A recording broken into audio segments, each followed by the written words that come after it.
Hi, it's Aaron, Janie again. I was so mad about the venue and the security the first time I left out a bunch of other stuff. So,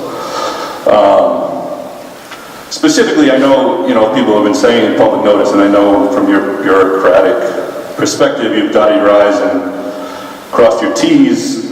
But to follow up on what Dan said earlier too, that from that bureaucratic mindset, if it does seem easier to appease National Grid because they have all these people they can pay to be here and really expensive legal teams, we don't have the money, but we're coming with our legal team anyway. So if it seemed bureaucratically easier to appease National Grid rather than the community, it's not true. And we're already in the process of appealing the remediation permit based on improper assessment by your agency of the contaminants and their exposure to the community. So it's hard for me to think that you could determine how those contaminants could affect the water if the process that's going to dig them up and try to clean them up, and then cover them up again with a retoxifying facility, how that's all going to affect the water. I don't think any of that can be determined until the first thing is determined. So it seems like you got a lot of legal fights ahead, and if it seems like you're more scared of them than us, you got it backwards.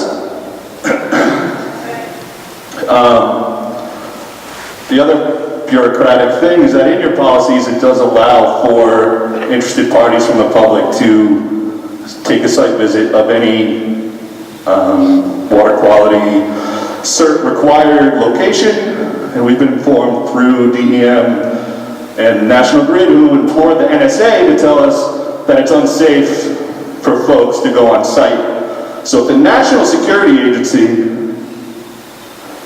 thinks that this facility, which is literally the high water tide line and the construction mark are literally like inches away from each other, if this facility is too dangerous for people to even be on, and you think it's not going to have any effect on the water, you need to sort of, take a different look at that picture, I think. But anyway, regardless of you saying that you've now amended your policies and you no longer offer those site visits of water quality cert, things I think you owe to the people to allow the impacted communities and the concerned citizens and residents of that neighborhood to see the things that are going to kill them and walk in your complicity of the site. I think you owe it to all of us. Thank you. Thank you.